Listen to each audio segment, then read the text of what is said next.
So good afternoon, everyone. Are these cards for public comment, Dave? Okay, thanks.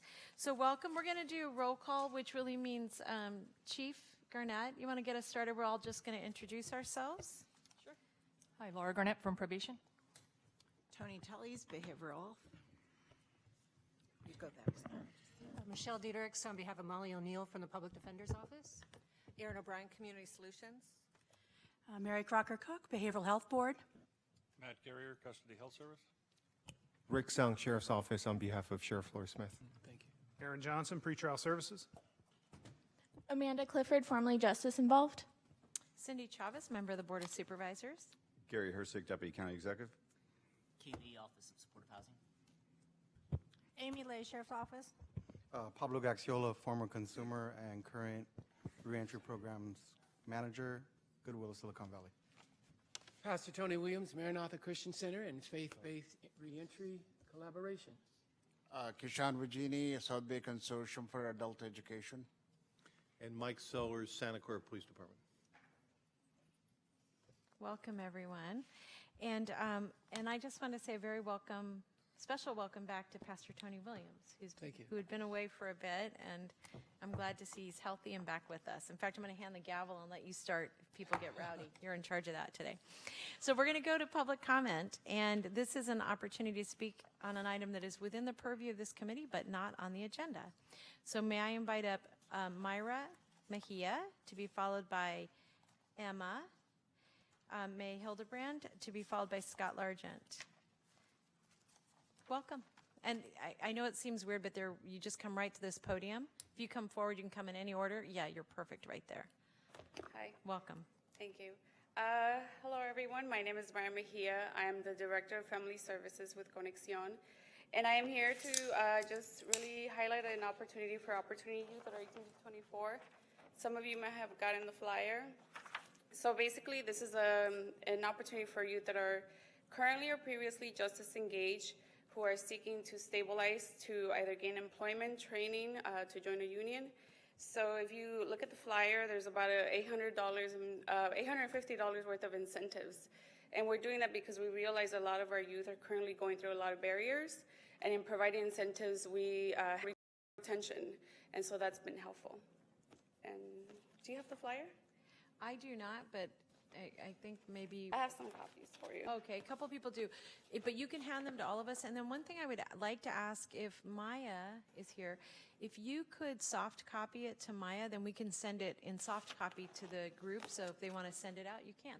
Absolutely. And the hope is that, in addressing a different audience and leadership, that we would get deeper recruitment.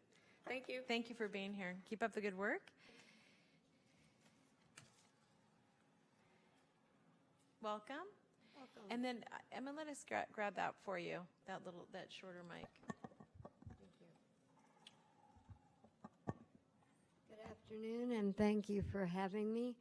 I'm here for the third time because I'm desperate about my daughter's situation and the atrocities that have happened to her recently, and they are because of the activities of a case manager from mental health named Tina Haas, who lied about her living at her previous board and care home and taking $1,700 in unearned rent, $75 in personal needs money, and $656 worth of personal belongings and clothing, lying to the police department saying my daughter took the things with her, which she did not, and her health is worse last night than any I've ever seen.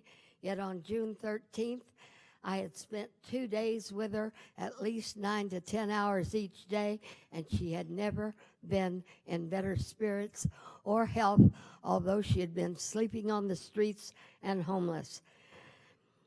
I need the peaceful restraining order back in her court file.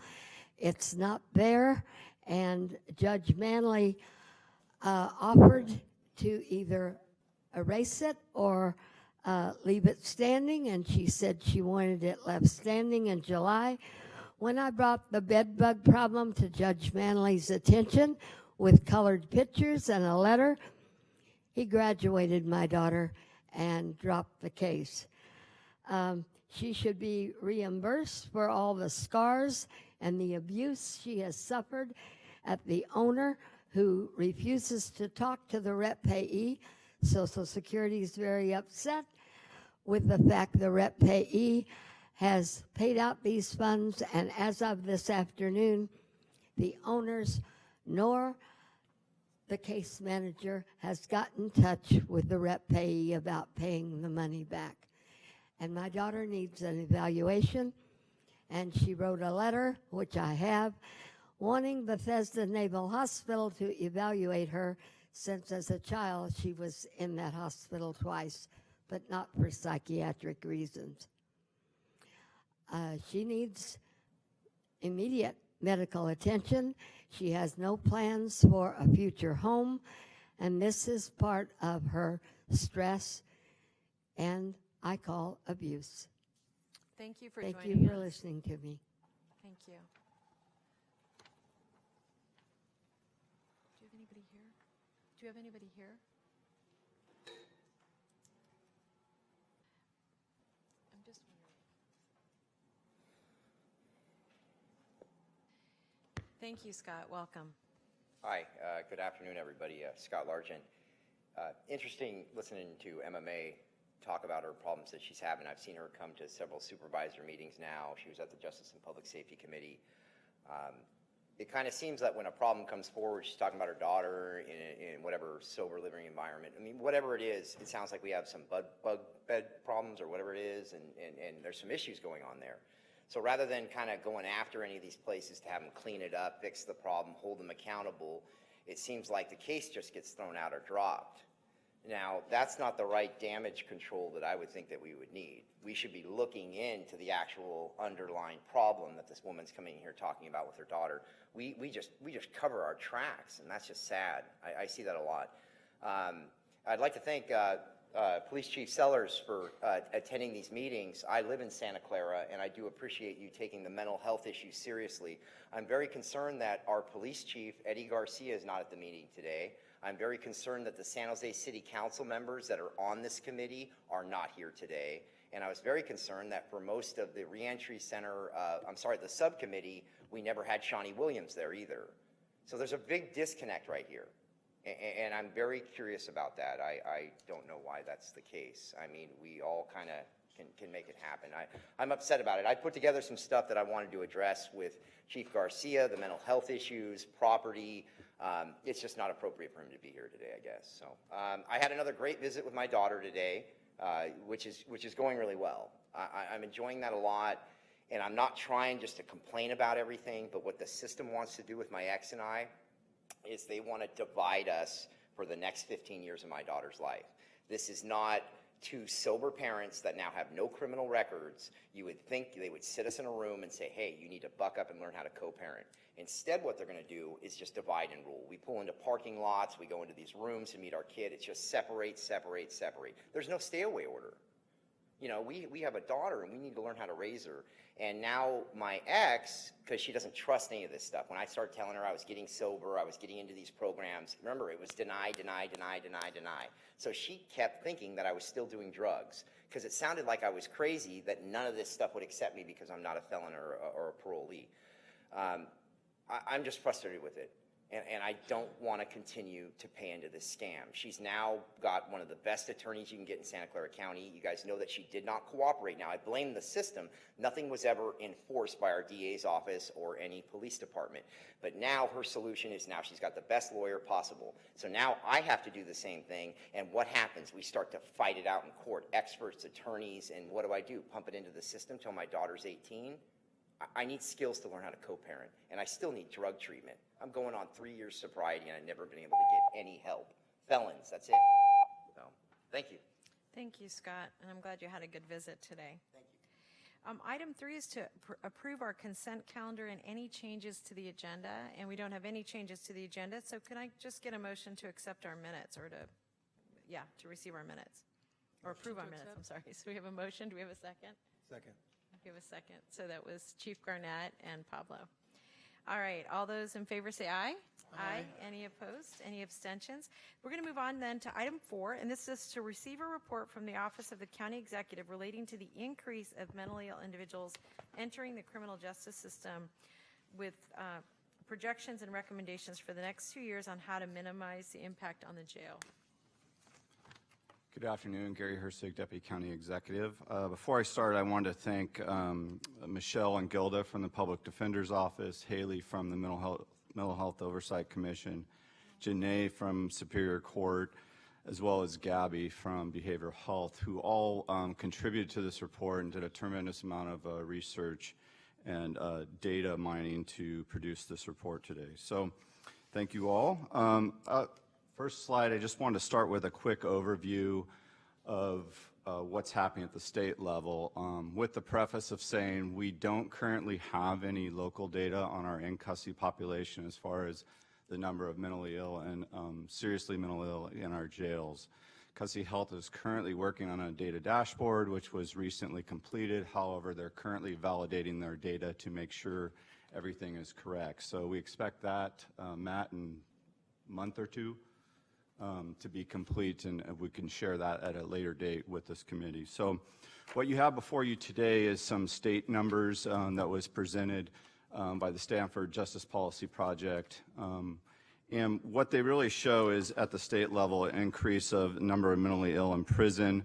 From 2000 to 2017, we saw it go from 12% to up to 30%. The number of prisoners sent to from Santa Clara County State Prison showed 32% of those individuals have some sort of mental illness. 26% of people in jail and 14% at the prison passed the threshold for serious psychological distress. And I'm not a mental health professional, and I don't know how that relates to seriously mental illness, but maybe Tony can add in on that. Those individuals, though, however, often get written up or cited for new offenses in custody. Next slide, please.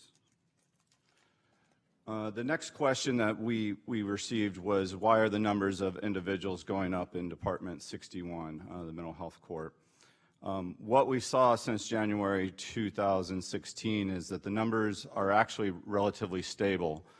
Judge Manley gets about 60 to 70 new cases a month on average. However, the calendar is increasing, has increased by over 400 since January of 2016. And anecdotally, we've been told the reason they're increasing is because these individuals have more serious mental illness, and they also have more serious crimes. They're more complex cases. They take longer to resolve. The good news is that we've seen an increase in exits since the beginning of this year. We've also seen a decrease last year in the number of people in his courtroom that are receiving behavioral health services. So what we're taking that as is that we've seen a stabilization in the number of individuals, and we have a couple recommendations going forward to reduce the calendar. Next slide, please. Number one is the Superior Court could institute a screening process before cases are referred to Department 61 in conjunction with behavioral health, where those cases could be triaged and the most serious cases could go on to Judge Manley's court and hopefully reduce the calendar there over time. Or the second consideration is to create a second mental health court to bring that calendar down. Next slide, please. Why has there been an increase of 30% in incompetent to stand trials? There actually hasn't. The state reports there was a 22% increase in 2017, the number of referrals from counties throughout the state. They also reported that the numbers essentially went up 50% in the number of people found incompetent to stand trial between 2011 and 2017. What was also noted in the report was California is no different than the rest of the nation. They're seeing an increase across the nation in the number of hospitalizations. What we have seen is also a long waiting time. The state hospitals are inundated, and this recently resulted in the passage of AB 1810, which is something we're active already in Santa Clara County. We have a steering committee that met a few weeks back, and we also have a operational working group committee led by Tony Tullis that is outlining a possible program for mental health diversion here. And then we will submit that proposal to the state for funding. And we're one of, I think it's 10 counties that it's eligible for this funding. We are waiting, though, however, there's some trailer bill language that just came out this week, and we're waiting for that to be finalized at the state level before implementation. Next slide. Oh, sorry. Number of individuals absconding from treatment. What we've seen is we have seen an increase in the numbers from FY17 to FY18, increase from 39 to 43%. This means that out of all the people placed, 43% of them abscond without completing their treatment. We only anecdotally have information as to the reasons why. We talk to therapists, we've talked to counselors and so forth. And there's a variety of different reasons. They don't get along with someone at the program. They're not ready to contemplate change in their life. They have an urge to use. They're scared of repercussions of behavior issues in the program and being put back into custody, so they abscond. But what we would recommend going forward is a focus group and study on this to do some outreach to the folks using this. Next slide, please. What is the retention and treatment goal for the county? Would a warm handoff set up individuals for better outcomes, hopefully.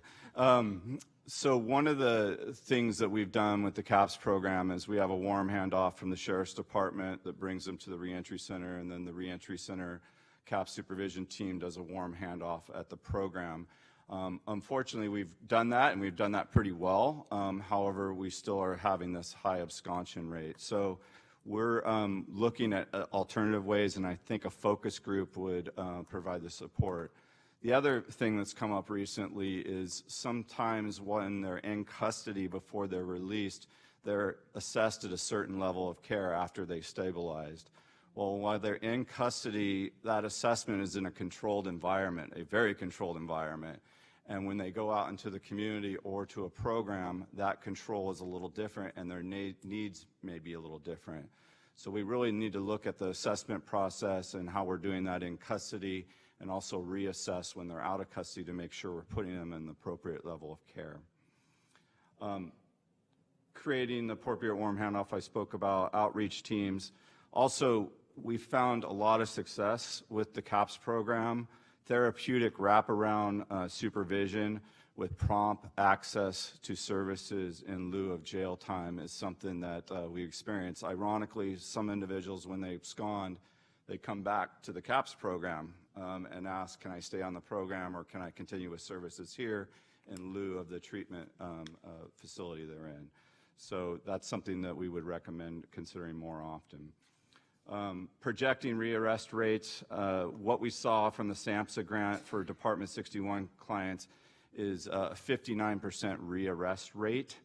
I want to emphasize that arrest rate is different than recidivism rate. Recidivism indicates a new charge and convicted of that charge. So it's difficult to compare this apples to apples on this one, but what we're recommending is that a realistic rearrest rate would be 45%, which happens to be the recidivism rate of AB 109 individuals in the county.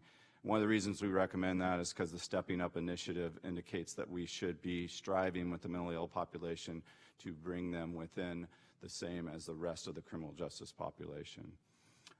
Success, how we would define that is reduction in psychiatric emergency visits, inpatient hospitalizations, reduction in homelessness, and safe and permanent housing. And also the increase in diversion of jail. With AB 1810, we're hoping that that will give us another tool in our kind of tool belt to use to divert individuals and give law enforcement an additional option and drop-off location. Next slide. We also we want to make sure that individuals are released with a transition plan, warm handoff, and we also are continuing to increase the capacity of our services in the community. Next slide. For individuals chronically ill or homeless, these are continued recommendations, increasing capacity, system partners to ensure individuals are aware of their treatment, continued support from law enforcement, defense, prosecution, Superior Court to encourage the use of diversion alternatives to jail. We also recommend the district attorney play a key leadership role in this. There was recently a program in Philadelphia where the district attorney has taken a different approach on mentally ill offenders, and we would like the DA to take a leadership role in looking at this and considering this in prosecution of individuals. So with that, I will take any questions. So just before I open it up to questions, can you just talk about what the next steps are? You in a number of areas, you said this is something we're going to recommend, and is that through the working group that will happen? Correct. Okay. Yeah. Very good. Any comments or questions on the DA want to respond? I'm kidding. I don't want to put you on the spot. No? And Tony, you don't want to fill anything in? Gary and I worked really closely with our staff on the report here, and so I support what he was saying. I do think the issue of absconding, which we were talking about this morning in the CCP meeting, there are multiple factors for that, and especially when we know that we have a high percentage of people in custody coming out with substance use issues. We're expanding by 250 slots for outpatient based on those high needs. But people have to want to be in services, especially with the substance use services. So I think it's something that as we assess our criminal justice system, and the consultants are sitting behind me, we will really be taking a look at that issue. Could you, and I'm not sure who the right person to answer this question is, but could you talk a little bit about part of the report said that there's an increase in criminogenic behavior and the complexity of the cases for people who are mentally ill. And I wondered if you could talk a little bit about why that would be the case. So this is, again, all anecdotal. We do not have any data on the level of charges going into Department 61, nor the complexity of the mental health diagnosis. So, but from Judge Manley and others, we indicate there's more what we term serious and violent felonies coming through Department 61 than in past years. Those are, assault with deadly weapon, robbery type offenses, and we're also hearing a higher level of diagnosis. But I would recommend going forward that we find a way to track that and looking at that and have regular kind of trend reports on that. So that's helpful. And then did you want to jump in? I saw you raise your hand. I'm sorry about that. Thank you for that. On? Yes. Okay, I just had a couple of, I hope, very quick comments. But first, just in response to what you said, I think Gary is right, and I know what Judge Manley would say, and I was lucky enough to be now in charge of that unit, but started off as a line attorney there. And look, when we began, it was designed almost like a boutique program that people had to be the lowest level offender because it was also new. I mean, this is well over a decade ago. But as we've expanded it, naturally it's going to become a little more challenging. When previously it was like, well, they can't have ever had any count of violence. Even a misdemeanor battery 7 years ago would exclude someone. That was a good way to start, but we now know the scope of the problem is so much greater, which just brings me to the last 2 points I want to make on Gary. I thought that was a superb presentation. I really appreciate that data and its organization. But the two things I just want to plant is, one, in terms of reducing the number of cases in Department 61, I mean, in general, I think we all should be against reducing the appearance of an impacted system by kind of artificially reducing the numbers we're letting in. I mean, if we have a need for that number of people, and my belief is most of the cases in Department 61 they're not malingering. They are genuinely severely mentally ill. So I don't want us, I mean, we always have to have correct protocols for admission to make sure cases are slotted in the right place, but there's no indication our need for mental health diversion has lessened. So therefore, I don't want to reduce the number going into 61 unless it's because we're diverting it to another appropriate courtroom, not just by, upping the criteria so that we can artificially drop the numbers.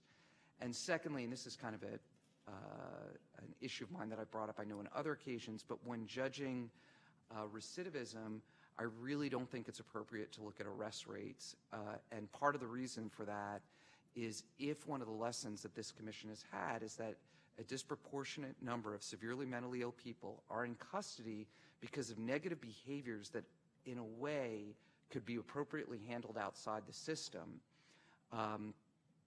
then measuring arrests, which are under, which can be for anything, is really not a good measure. And just to illustrate what I mean is, I think our general philosophy is the criminal justice system works best when we use it for people who pose genuine public safety risks. And that when we expand it outside of it, and of course we've seen that with our law enforcement, where they are expected now to handle these sort of really unpleasant and difficult and challenging quality of life issues that are presented when severely mentally ill people are not treated and are left to wander our streets. Well, that's not really good for law enforcement, and it's not really good to bring them into jail, and it's not really ideal even to have them in the criminal justice system at all, but the arrest is still going to happen. So I think a better measure is convictions.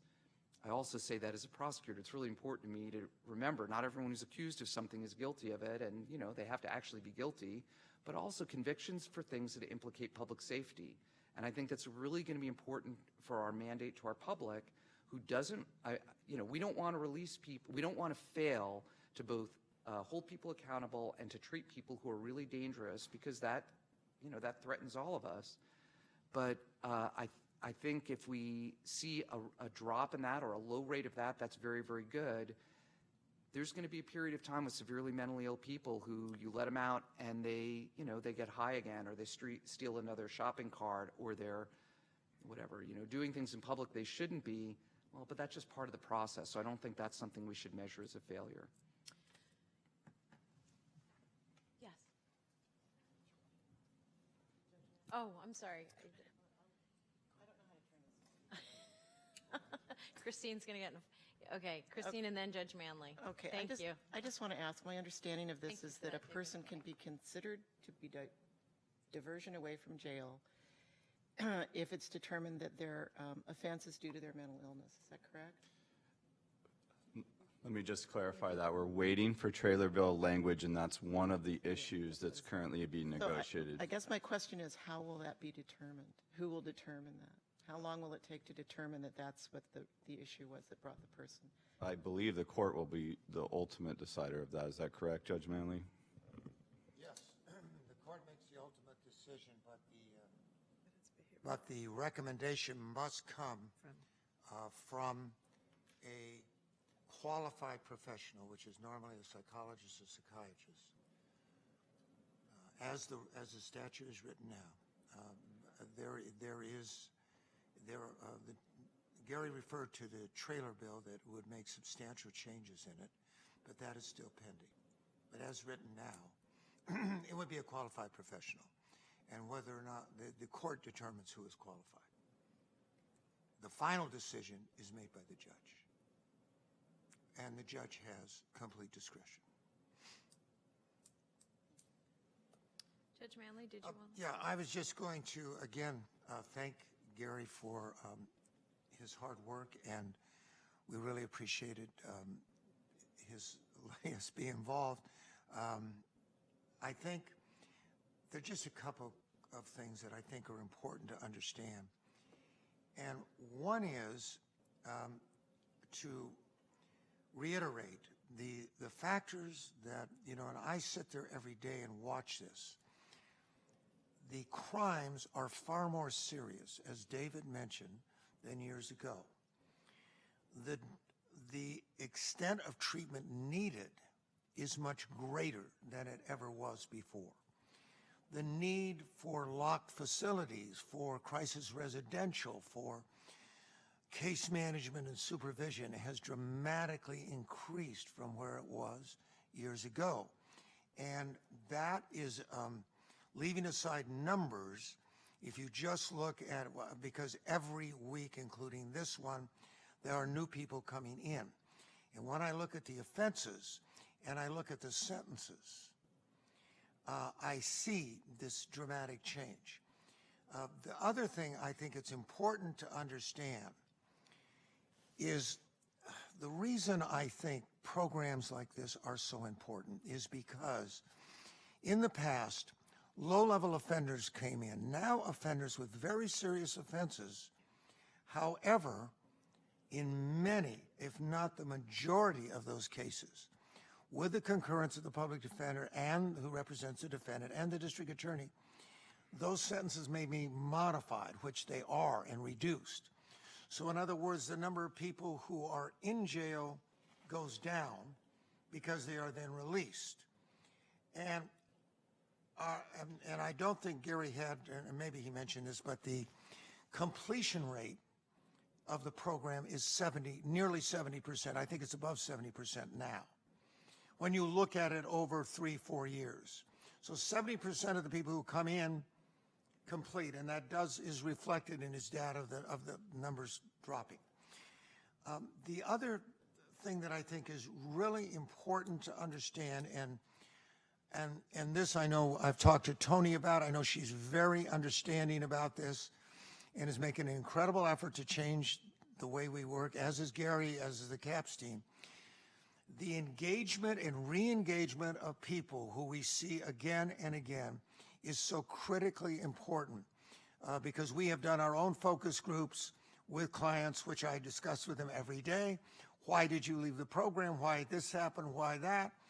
And it is a factor to me that they feel somewhat lost in the system. If I was going to sum it all up, they don't really get it. And part of it is, and I think Gary touched on this, and maybe Tony as well, is in the old days when David and I, you had people that were motivated to do treatment and wanted to do treatment. Now, so many of these offenders, although they say they will do it, they're resistant. And that makes the job of both the court and Tony and substance abuse so much harder. And so to me, we need to focus more on that warm handoff and that engagement, that re-engagement, not losing them when they leave, not having them end up in jail again, you see, to try to cut that off. And I mentioned those factors because I think that's really important. And the final one is something that I have seen very clearly. It's taking much longer to get these people through treatment. So when I say there's a 75 success percent, or not 75, roughly 70% success, that is over a period of time. That is not someone who finishes a program in 1 year. I think the average period of time is 18 months to 2 years to complete the program. And during that time, they are rearrested, and those cases are all sent, so they all are gathered together. And I just think it's important to have that context of what's going on. And the bottom line to me is that the criminal justice system, in terms of the courts, the judges, the district attorneys, the deputy public defenders, are really working towards trying to find better solutions for mentally ill people. I mean, you would not see serious offenders not being sent to prison, but being sent to a treatment court 3-4 years ago. So I think that is, you know, I like to give credit where I think it's due, and I think it's due to the judges and it's due to the deputy district attorneys and public defenders who are all working together far more towards the idea of diversion or alternatives than ever before. Thank you. Any other comments on this? Pastor, your light was on, that's why I was asking. No. Okay. Yes, Tony? No, that's okay. Okay. I think he covered Great. it. Well, thank you. I think the one request I would just make is it would be great to just get updates on this, and mostly for a couple of reasons, but I think one is I want to better understand what we're learning from it. And I think, Tony, I apologize because I can't remember what presentation this was, but we had been having a conversation about, as we're learning more about human behavior, because I think a big part of this is we're also, 20, 30 years down the line, we're going to even know more about how the mind works and what are better opportunities for intervention. So I do think we're learning while we're going. The one thing I want to make sure the staff is thinking about is how we properly codify the new populations we're integrating, so we better understand outcomes relative to the population. Because I think actually, David Angel, you raised a great point when you talked a little bit about what looks so different now and why we wouldn't necessarily have the same expectations for outcomes, because the population's almost entirely different than it was. And so those are, I think, important for us to understand, but it's also important as we think about interventions that we really are doing our very best to understand the who that's in the process. Yes, Tony. Can I just add, and Matt's sitting here, I think one of the things that is important for the group and the public is that we have hired a new director of behavioral health in custody. We've already had several meetings in a short period of time, but we're really looking at how we align the work that's going on in custody health with both jail diversion and post-custody. And what we're working on right now, and which RDA will be working with us as well, is really looking at how do we develop criteria that sort of categorizes what people's needs are. Because the population when we started the jail diversion 2.5 years ago is very different than the population we're serving now. So both in the clinical needs that they have and also the behaviors that they're coming in with.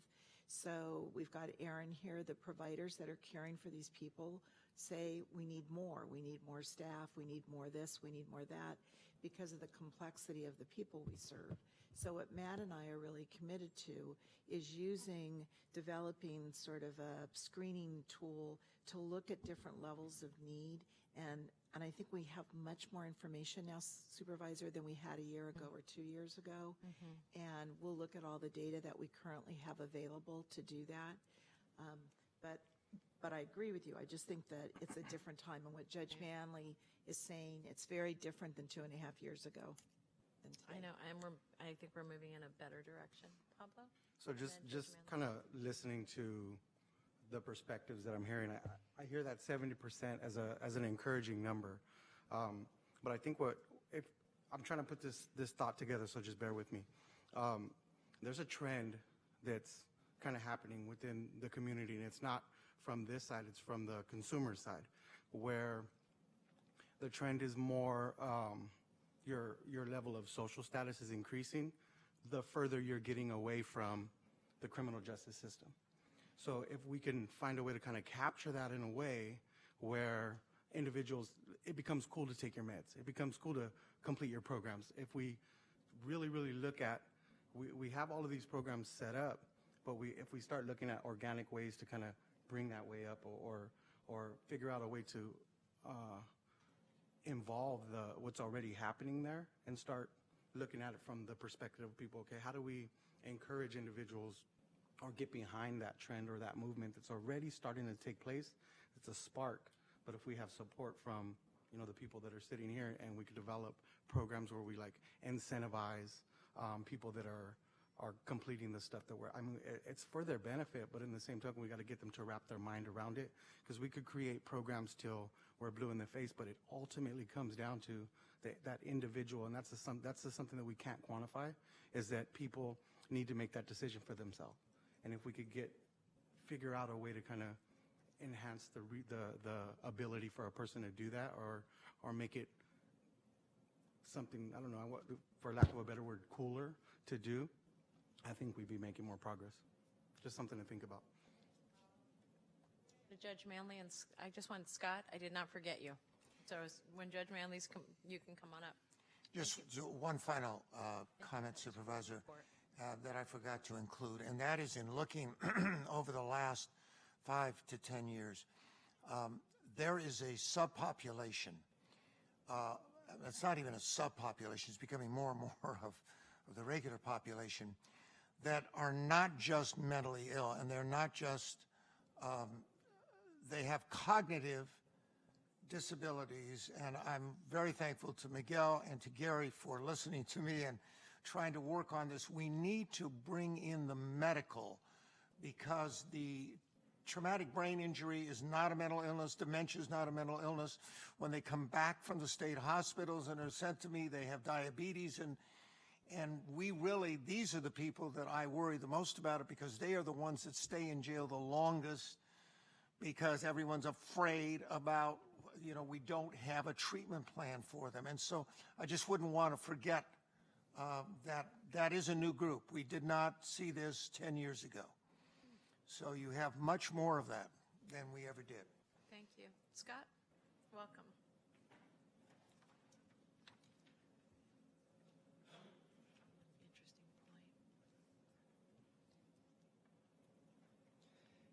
Thank you, Scott Largent. I really enjoyed what you just had to say, sir.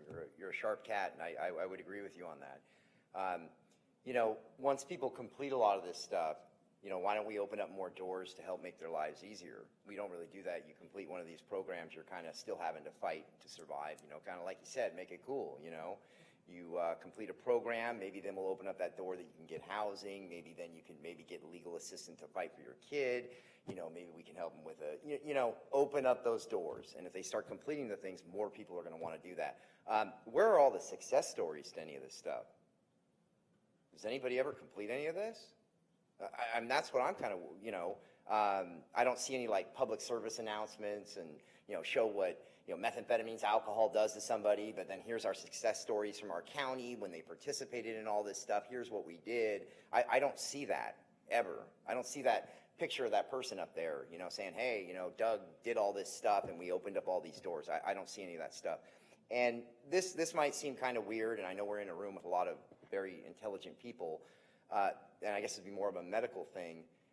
Do you understand the difference between like biker methamphetamine type of strong meth and street methamphetamines? So when I became a meth addict, it was after a year hanging out with my biker friends, and their stuff was really good. Okay, now this is weird to say this. The street level stuff, once I ended up in my motorhome and was going just downhill, living near Garden City, the meth was 100% different. And the raw chemicals that were coming out of Mexico were completely different than what they're doing taking pseudoephedrine and the process of doing that. So this stuff makes you go batshit crazy. Pardon my language. It makes you go absolutely nuts. So people stay on that for 6 months or a year. They go absolutely cuckoo. Now the other bikers, they'd be on this stuff for 10 years, and yeah, they were tweakers, but they weren't doing what I was doing, completely going nuts, thinking the whole world was after me. So there's a difference. So kind of weird, but thank you. Scott, thank you for that. Thank you. So thank you, and Gary, both the staff report and the slides were really helpful. Thank you very much. And Gary, you get to do this again, huh? So we're on item 5, and this is to receive a report relating to possible options and criteria for establishing a restoration center in Santa Clara County. So I wanted to just start with, I know there was some of the folks here went on the tour of Bexar County, Texas, San Antonio, and saw the restoration center, but I just wanted to give a quick overview of the facility there. So it's on 37 acres of land. It is 15 buildings, 500,000 square feet of service space. They have 962 beds, several transitional housing projects. On any given night, there's about 1,600 people on campus throughout the facility. They're open 24/7, 365, and they have a 2-acre courtyard where homeless individuals can come into come and go as they please. Their annual operational budget is $101 million, and it's funded through a variety of sources. I won't go through those, but one of the most unique funding sources they have there is, ironically, BP Oil, who was a big sponsor in the creation of the Restoration Center. And some of you may know they have the pro golf tournament there that every year, the Valero Open, that opens, or not Valero Open, that supports that. The Valero Open supports funding the center. So that's a unique thing that I think we could look at something getting involved with. Services at the Haven to Hope Restoration Center. They have 24-hour psychiatric crisis center, sobering services, medical monitoring services, drug treatment, mental health treatment, employment services, residential options. I won't go through the rest of them, veteran services and so forth. It's a kind of a one-stop, single-site service delivery model. What we did is we worked with Bexar County. We've been in constant communication with them, and really examining our kind of list of services as compared to theirs at the reentry center. And attached to this ledge file is the list of services that we found missing in Santa Clara County. But the slide before you really has what we've determined is the most beneficial things that we could take from that model and implement here. And some of them we're already working on, but one of the things we constantly hear from law enforcement is that provide us an alternative. We need an alternative to take them somewhere else. And their setup is pretty unique in that it has sobering center, pre-booking diversion center, medically injured prisoner center, and a mental health crisis center all in one. You go in one door, and the police are able to drop individuals off and be back on the street in 15 minutes. And I think that's something that we're striving to emulate here with the changes we have going on at the reentry center. I already mentioned, could you go back a slide real quick? The other thing, they have some very unique specialty programs there. The Mommies program, which I would say in some ways is comparable to our new GROW program here, but also the kennel program. Often homeless individuals are afraid to come into shelters and services because they have pets. Well, they have a kennel on site that they can have their animals taken care of while they're at the center. They also have a kennel training program. Some of the biggest connections homeless individuals have is with their animals. They can actually train while they're there to be animal care person and get a certificate and then go out in the community. So I thought that was a pretty unique program. Next slide. As I just mentioned, one of the biggest differences, we're not missing too many services as compared to them, but they have a single site delivery model. Where all their services are at one location about 15 minutes outside of downtown San Antonio. That will not work here in Santa Clara County because of our access and time and distance standards, and I'll let Tony talk to this when I'm finished, but you can go on to the next slide. The next slide shows our time and distance standards that we have to meet in our service delivery model. And again, I'll let Tony explain when I'm done about this a little more. Next slide. The courtyard is another thing that we don't have. What it is, it's about a 2-acre parcel of land. It's it's all cement with shade pavilions and misters, where individuals that are homeless can come in and sleep and get access to services, food, shelter, medical service, and so forth. What Bexar County tries to do is then have social workers and case managers go into the courtyard and engage individuals in services and basically say, you know, there's a treatment bed 50 feet away. Do you want to try the services? And then also they're strictly limited on what they can bring in, and I mentioned the kennel for pets. But you can go to the next slide. One of the issues in talking to the Bexar County staff was a very small percentage of the homeless population actually access the courtyard. So for instance, I believe their count of homeless recently in San Antonio was 2,800. Only about 100 to 200 individuals are in the courtyard per night. The other thing they mentioned is something we just talked about in the last presentation was the lack of success in engaging individuals in treatment when they're in the courtyard. Even though that bed may be available and all the services right there, they often say no thanks, and they're in the courtyard for a couple days and then they go back out in the community. There's also quite a wait time. So if you did want to access services, you can wait up to 2 months in the courtyard before you could get a treatment bed. And they advise the clients of this in the courtyard, and it's also on their website. Can you go back a second? So one of the positives, the other thing was, according to their count, it's had minimal impact on the overall homeless population. They did experience one decrease of 38 people from one year to the next in reducing the overall homeless population in Bexar County. But one positive, and they were quite honest about this, is they started the homeless courtyard to remove the homeless from their Riverwalk area of downtown San Antonio. Obviously, this is a huge economic driver in the community, a lot of tourist areas there, and so they have overnight, they said that the Riverwalk area was relieved of homeless populations. And they've also created a safe and secure place for people to sleep at night that want to come in and be safe, and they have 24/7 security. So next slide. There are some legal concerns in California. Any site that we would choose to possibly do this would have to most likely meet all the laws governing emergency shelters. They also vary from jurisdiction to jurisdiction within our county. Also, the nature of the project being proposed would have to be considered. County Council has offered that any site that the board would choose to go forward, we could assess for all these things. Next slide. Some of the existing county property options I've listed here. We put a couple other ones on there at the request of Supervisor Wasserman. The other thing that I'll just mention here is there's always the option of expanding out services at our current location. So with that, I will take any questions. Tony, could you talk about the time? Oh, sorry. Can you flip back to that? Who's doing the PowerPoint? Kayla. Kayla, just back to this. One more. These regulations. One more. Yeah, back. It's two. There you go. Perfect. Thank you. So these time and distance standards are part of the Medi-Cal Managed Care Rule for behavioral health.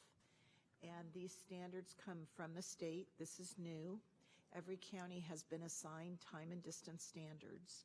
So you see on the left the different types of services that we offer, and we are required from an individual's request to their first appointment to see people within 10 working days. And in addition to that, for clients anywhere in the county, their ability to access services can be up to 15 miles or 30 minutes transport time to receive services. But we're required to meet these metrics. And we have to complete, working with the providers and our own staff, we have to track this and send the information up to the state. So this is a new thing. And it's not that far off from the standards that we had set, but there is now a compliance aspect for the county and for the contract providers. I'm not sure I understand the implications of your presentation relative to this. And the reason I'm just unclear about it is I know we provide services all over the county. Right. If we had a single place supervisor, if we created a restoration center in one part of the county and it met our goals for having a restoration center, but the distance, given the bulk of our clients, if it's more than 15 miles or 30 minutes for them to get there, if they're a behavioral health client, then we're out of compliance with what we must do. So our intent is to try to create a 24/7 drop-off in the downtown area where we already have services near the medical center, and also to create an array of services and probably another 24/7 drop-off for the police in South County, which would address these needs and make sure that both parts of the county are receiving the services that they need. You know, understanding that, I think one thing that we will just have to figure out is how to work with the state on anything new that we may not be able to do in a timely fashion. Meaning that if we have a build out program, I'd want to better understand from them how that build out, how we can scale up without not being able to act, because that would be problematic. Right?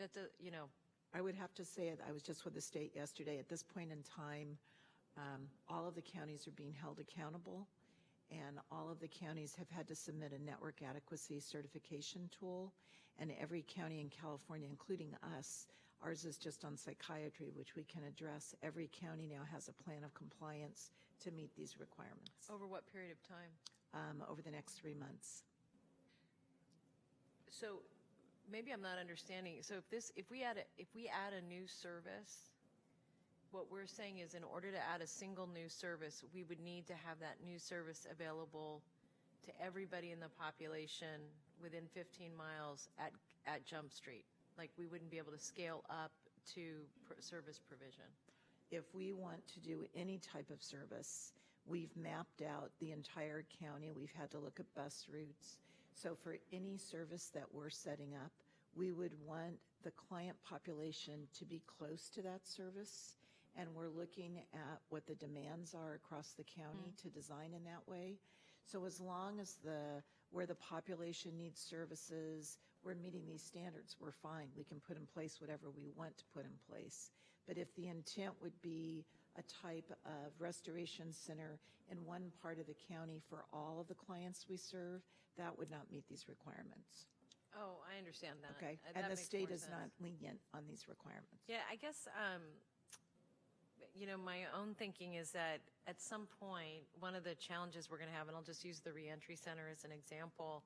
I know we're designing the reentry center to go into our new public safety and justice location, but in some ways, to me, that actually doesn't make as much sense as it does to build something bigger out here that would not only be able to respond to public safety and justice clients, but a much broader pool of people. Because in some ways, if we're decriminalizing the mentally ill, ironically enough, the system we're setting up is really justice focused, not necessarily health focused, and it's something that we may find ourselves in conflict in terms of how we're providing services. And the other thing, and this is more parenthetic, but as I've been thinking more about the reentry center, and I know you all have heard me say I'd like it to be a no entry center. In some respects, if we really do get the county focused on prevention, we're even going to be one step further from the criminal justice system, which would be our goal.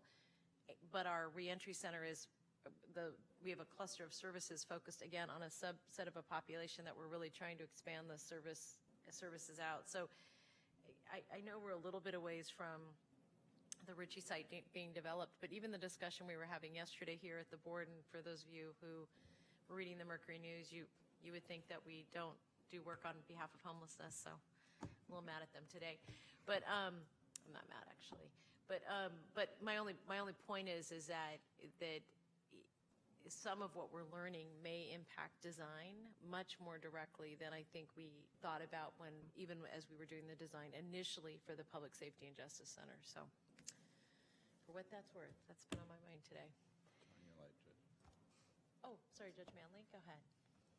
Thank you. I was just going to suggest, this is a great presentation. My concern is, we need to do something, more than we're doing now. And I think there are all sorts of reasons why we can't. We can always come up with those. But I think our challenge is to find out what we can do. And I'll give you an example. I serve on a council, a state council, and we go out and hold hearings, and we held a hearing in San Diego. This is a tourist town. That is their business.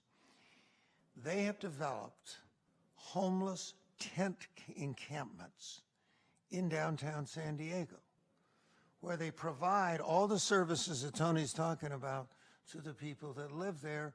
And the numbers they gave to us, I went out and looked at it, that in this one center, they are housing 743 individuals, homeless individuals. Now, they are not all mentally ill, but to me, there is such a pressing problem here of homelessness, because when I look at the numbers, San Diego reports they have 9,000 homeless people.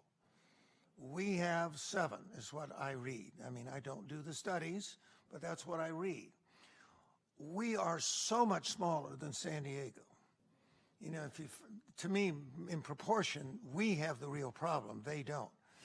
And when I talk to the people and listen to them down there, there's a sense that they simply decided they needed to do something now, not wait for the planning, the approvals, and everything to have a perfect system in 3 different parts, or 5, and San Diego's a huge county, in 5 different parts of the county.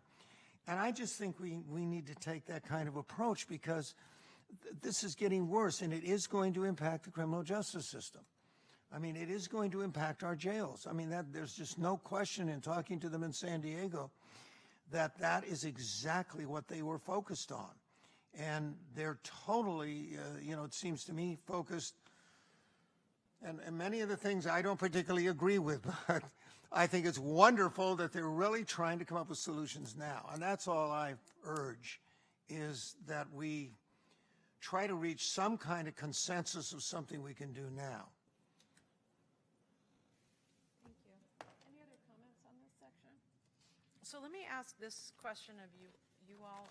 Key, did you want to make a comment? Oh, actually, we're moving to say no. I'm saying nothing. Could you talk a little bit about next steps as you see them? So my understanding also, we have to report back to the full board on this and bring this back. But I think the next step would be really to have the board make a decision on if we're going to move forward and explore these options. Again, this is the big issue with the homeless courtyard that we saw was it didn't do anything to ultimately reduce the homeless population in San Antonio. So that's our biggest concern, of kind of just putting a Band-Aid and not really dealing with the problem and doing full supportive housing and working towards that goal. So my kind of next steps is to bring this back to the board and get some direction on are we going forward or not. And I should just say, part of the reason this is coming back is I've been asking for the whole board to weigh in on it, because I've been just mindful that I think the point I raised earlier about the reentry center is really important, and I've been thinking a lot about how we put together a system that's more sustainable. And frankly, I'm nervous that we're building, like we're in the Winchester Mystery House phase, and I'm nervous that if we don't have a plan that really allows us to both scale and create sustainability, that when we have a bad economy, that we're going to be stopping all of our programming. And so part of what I've been trying to figure out is, can we use, for example, the reentry center as a locus to really start to build programming around that, really to protect it, because it's going to have so many layers of funding. It feels like that's a much safer model than I've seen us as government entities do in the past. That's the first thing. The second thing I would just say is that I do think that government is going to have to figure out how to address permanent supportive housing along with and continue to allow for interim measures, because the one challenge with not doing that is we're just going to get people who are sicker and sicker into permanent supportive housing, and we're going to start seeing more and more failures in that environment, is what my fear is. I hope I'm wrong about that, but that's what my fear is. And I don't want to distract Key from doing what he needs to do on permanent supportive housing. And at the same time, I think that I think we have to figure out a way to be able to do that, which is the reason we're in this situation, is we don't have that housing. But I'm also mindful that absent figuring out how to stabilize people in larger numbers, we're going to be in big trouble. And I'll just share one anecdote. Yesterday I was with Downtown Streets team at their retreat.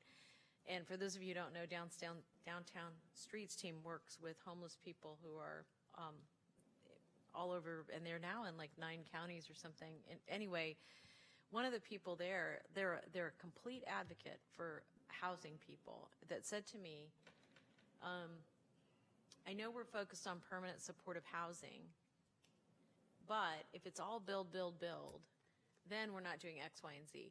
And I was thinking, well, we haven't even had a chance to build, so let us build, and then we'll have a disagreement about whether or not we're investing in the right areas. But what it occurred to me is that that's someone who works with homeless people every day on the street, and their eyes are moving in a different direction because of the urgent need that they're seeing on the street. And so it's just something we're going to have to really think through. And I'm really excited that this will come to the full board, and I appreciate the report.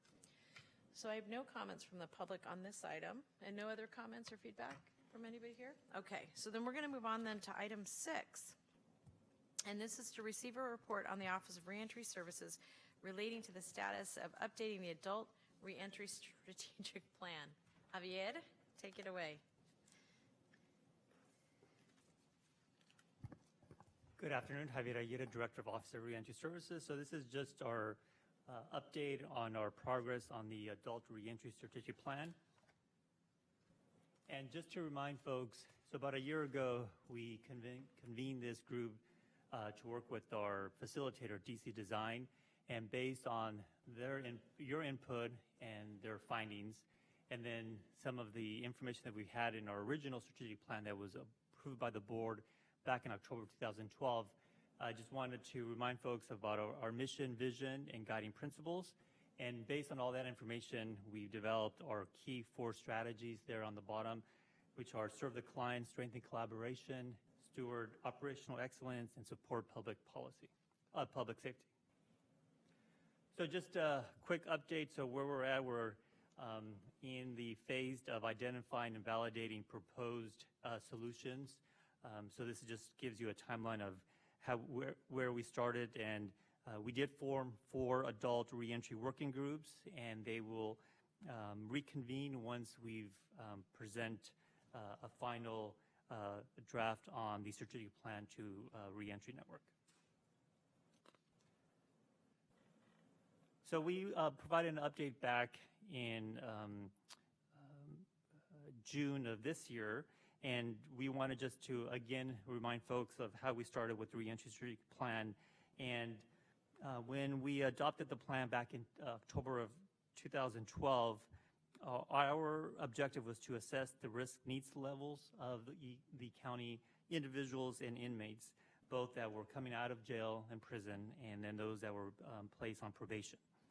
And based on that strategic plan, we created service domains that were identified here in this slide regarding housing, education, employment, health and well-being, family reunification, and support. And that's how we then used AB 109 funding to support those services for our clients.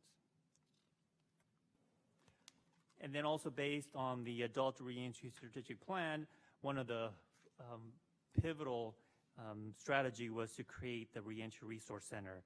And at the Reentry Resource Center, the clients that come to the center reported probation, pretrial or custodial alternative supervision unit deputies, and then they receive an intake to identify their needs.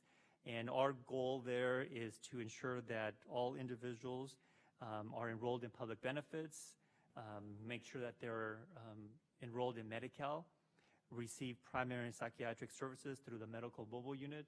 So again, remind Reentry Network that we have a partnership with ambulatory care with the full-time doctor, psychiatrist, and nurse community health workers, and we're expanding that to include more mental health services.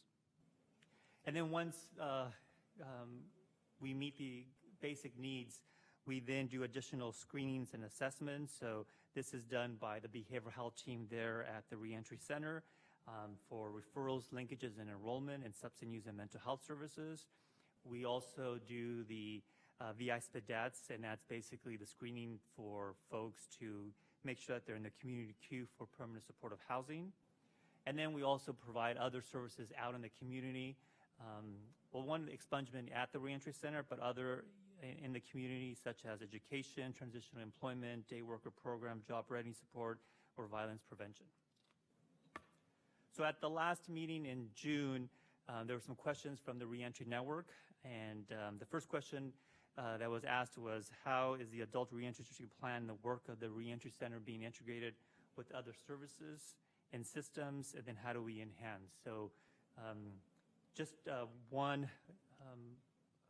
finding here is our work with the Office of the Sheriff in Custody Health to identify those individuals that are with high needs that are being released, and start working with staff there to then also meet with the clients that are in custody so we can start their transition to the community. One of our ways of enhancing the collaboration is working with the state and state parole and providing a parolee day reporting center. And of course, as many of you know, we moved our reentry center from San Martino Gilroy to have better access to clients. And then Gary mentioned earlier about CAPS, the Community Awaiting Placement Supervision. So that's a way of integrating our strategic plan in terms of identifying those that are high risk to recidivate and high needs with the systems and services that we have in place. And in terms of system collaboration, when we looked at all the findings that we've been working with our working groups, the various focus groups with staff and clients, we identify that a lot of our reentry clients have been assessed multiple times, whether it's been screenings or assessments with behavioral health, the Office of Supportive Housing, reentry, at the courts, in the jails, in the community. And then many of our clients have multiple individuals that support their reintegration, whether they're supervision officers, probation and pretrial and COSU deputies, case managers to the behavioral health services or Office of Supportive Housing case managers. And then they may be linked to a clinical social worker. And then we provide peer mentors and community navigators, whether they're through our CBOs or peer mentors that are staff here at the Reentry Center. And so the key is then a lot of clients have multiple individuals supporting their needs, and how do we connect and then make sure that we're not overlapping services. Another question that the Reentry Network asked of us back in June is how does the redesign of the adult mental health system dovetail or not into the work of Reentry Resource Center and the new strategic plan. So we've been working with behavioral health services, and as Tony has mentioned, there's been an increase in terms of services for both mental health and substance use treatment, and with the whole Medi-Cal, and now that we have an outpatient center, an outpatient substance use treatment program at the Reentry Center that we could leverage Medi-Cal. So we are using AB 109 fundings to establish that staffing, and then we'll increase the capacity with Medi-Cal's reimbursement. So that's been something that we've been working with behavioral health. And of course, the board approved back in June increase in staffing for the Valley Homeless Healthcare Medical Mobile Unit to expand mental health services. And so they're in the midst of recruiting an additional psychiatrist, psychologist, pharmacist, community nurse, and a social worker, and an additional community health worker to meet the demand of clients that need mental health services at the Reentry Center. And then one last thing I also want to make a point is the sobering center. So another way of us working and collaborating with behavioral health and the health and hospital system is, of course, is the addition of the sobering center at the Reentry Center. Another question that the REN asked is the work that we're doing with the Office of Supportive Housing, and how we're progressing and improving the likelihood of our clients being housed either through rapid rehousing, motel vouchers, shelters, and of course, permanent supportive housing. So in your packet and on this slide just shows the number of individuals that Office of Supportive Housing has been supporting the clients utilizing the coordinated entry system. And so what we've noted is the need to increase rapid rehousing. A lot of our clients need that short-term housing stabilization before they are committed or they're get into permanent supportive housing. And so that's something that we're working along with Office of Supportive Housing. The other challenges that our clients are faced is in terms of making sure they have access to other supportive services once they're being either housed through rapid rehousing or permanent supportive housing, ensure that they have the opportunity to come back to the Reentry Resource Center to leverage other resources, and then make that connection to behavioral health services. And we very fortunate that we have a team from the Office of Supportive Housing at the Reentry Center that works with all of our partners to come up with some good solutions. And one of them was the state approved in addition a rehab counselor to then focus on the parolees. And that's something that the state is paying for as part of the parolee day reporting center. The Reentry Network also asked us in terms of how do we leverage resources, and is it easier and makes sense to have one location or multiple locations of our resources at the Reentry Center. So I just want to keep in mind, make sure people have in mind that the Reentry Resource Centers main goal is to address the basic needs of individuals. And so those basic needs is the public benefits and primary psychiatric services, and then getting them screened and assessed for behavioral health services. The additional services we leverage are provided by many of our community-based organizations throughout the county, such as Goodwill and Catholic Charities and Community Solutions, that they have the services in the community to support our clients. One of the most important key factors in terms of making sure we target the right individuals is being able to go into custody and identify those clients. So Gary mentioned our GROW program, or Gender Responsive Opportunities for Women. So that's a partnership between the Office of the Sheriff and Probation to identify the women that need client navigation, transitional housing, and employment.